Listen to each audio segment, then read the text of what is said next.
नमस्कार, मैं स्वतंत्र कुमार और आप सभी का स्वागत करता हूं आपके अपने चैनल शॉर्ट हैंड टीम पर। तो दोस्तों, आज के इस वीडियो में दैनिक जागरण के संपादकीय से 446 शब्दों के डिक्टेशन को हम लोग लेने वाले हैं। इसे हम दो अलग अलग स्पीड में लेंगे। पहली बार में 80 की स्पीड में, तो दूसरी और आखिरी बार में इसी डिक्टेशन को हम लोग 90 की स्पीड में लेने वाले हैं। अगर आपको इस डिक्टेशन के PDF की ज़रूरत है या इसमें आए हुए महत्वपूर्ण शब्दों के आउटलाइंस को जानना चाहते हैं तो आप हमारे टेलीग्राम ग्रुप को ज्वाइन कर सकते हैं। लिंक इसी वीडियो के नीचे डिस्क्रिप्शन बॉक्स में आपको मिल जाएगा। तो 80 की स्पीड में आपका डिक्टेशन स्टार्ट होगा 5 सेकंड के बाद। तब तक के लिए आप रेडी रहें।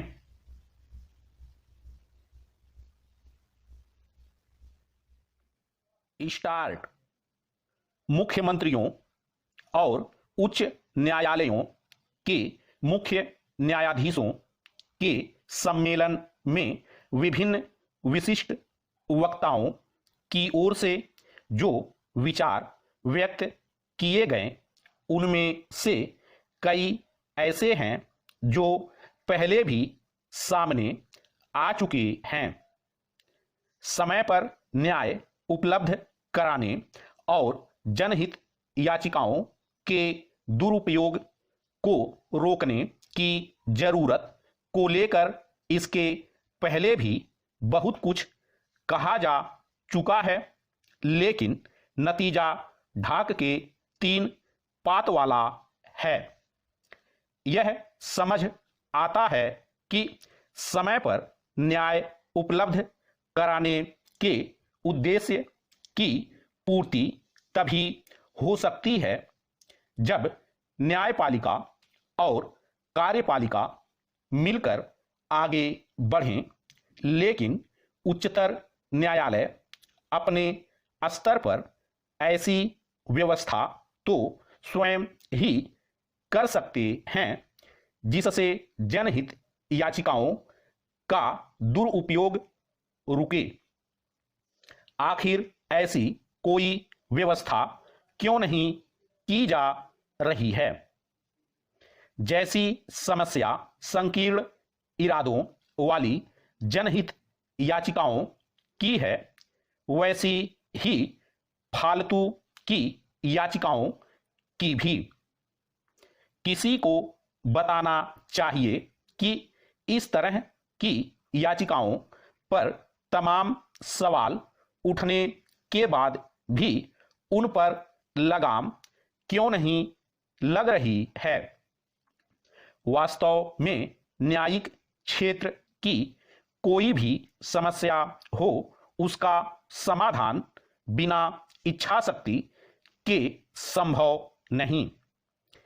यह इच्छा शक्ति कार्यपालिका को भी दिखाने की जरूरत है और न्यायपालिका को भी।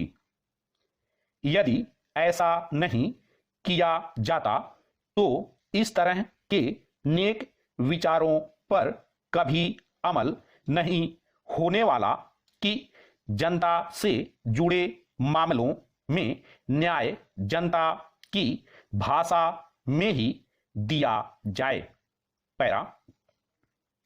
क्या इससे बड़ी विडंबना और कोई हो सकती है कि इस देश में लोग अपनी भाषा में न्याय हासिल नहीं कर सकते?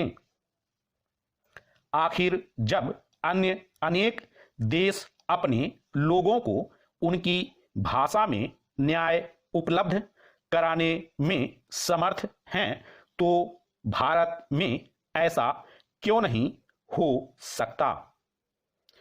इस प्रश्न के उत्तर में इच्छा शक्ति की कमी ही नजर आती है। यह कमी न्यायिक सुधारों की धीमी गति के लिए भी उत्तरदायी है। बार बार यह कहते रहने का कोई मतलब नहीं कि न्यायिक सुधारों की दिशा में बढ़ा जाना चाहिए। वस्तु स्थिति यह है कि इस दिशा में अपेक्षित गति से नहीं बढ़ा जा रहा है। इसके लिए जितनी जवाबदेही कार्यपालिका की है उतनी ही न्यायपालिका की भी। इस पर हैरानी नहीं कि सुप्रीम कोर्ट के मुख्य न्यायाधीश की ओर से एक बार फिर विधायिका और कार्यपालिका को उसकी लक्ष्मण रेखा की याद दिलाई गई। इसमें कोई हर्ज नहीं, लेकिन इसे खुद न्यायपालिका को भी तो याद रखना चाहिए, क्योंकि कई बार उसकी ओर से भी लक्ष्मण रेखा का उल्लंघन होता है। हाल के समय में ऐसा तब हुआ था जब सुप्रीम कोर्ट ने अपने अधिकारों से आगे जाकर कृषि कानूनों पर अमल रोक दिया था। इससे भी खराब बात यह हुई थी कि उसने इन कानूनों की समीक्षा के लिए एक समिति तो गठित कर दी, लेकिन उसकी रपट का संज्ञान लेने की जहमत नहीं उठाई। स्टॉप।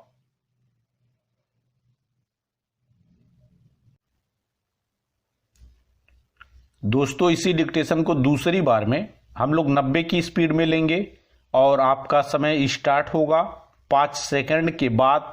तब तक के लिए आप रेडी रहें।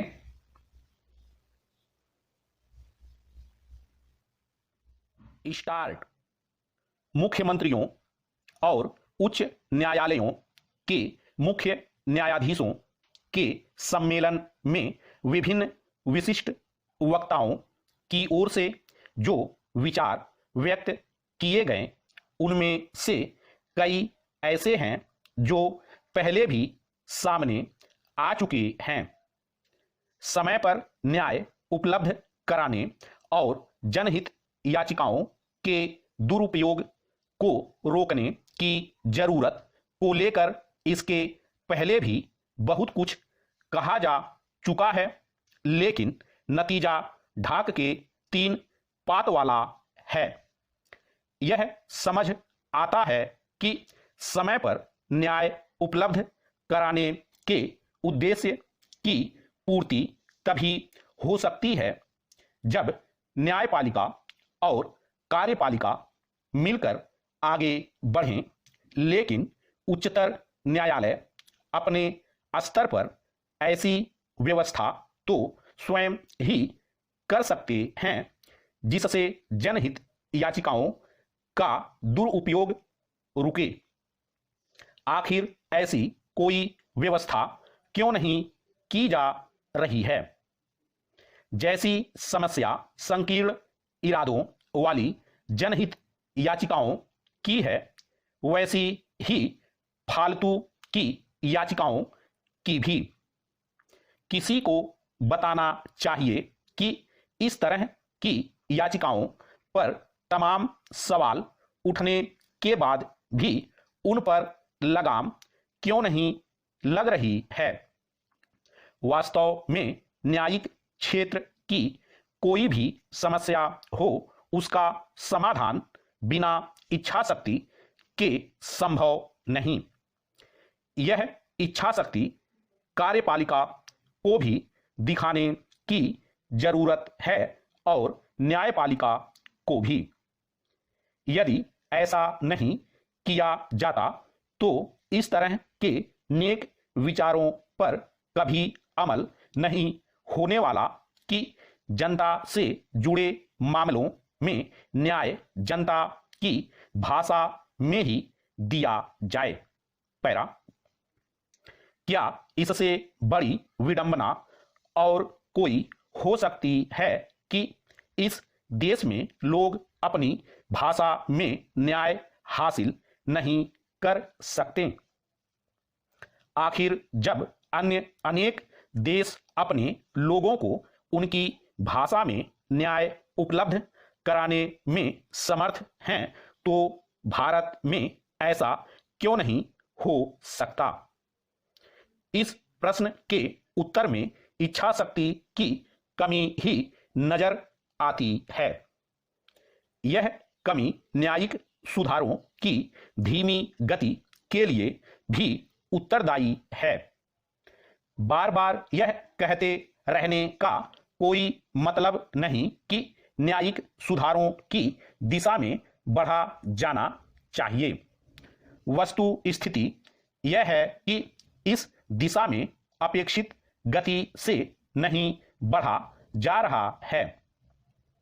इसके लिए जितनी जवाबदेही कार्यपालिका की है उतनी ही न्यायपालिका की भी।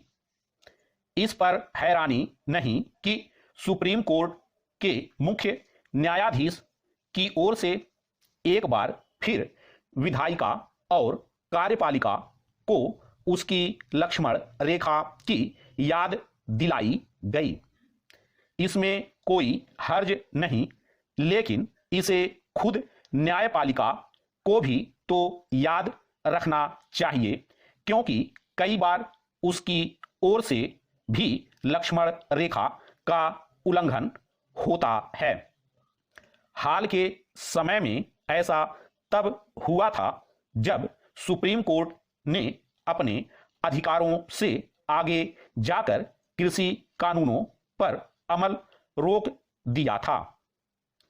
इससे भी खराब बात यह हुई थी कि उसने इन कानूनों की समीक्षा के लिए एक समिति तो गठित कर दी, लेकिन उसकी रपट का संज्ञान लेने की जहमत नहीं उठाई। स्टॉप।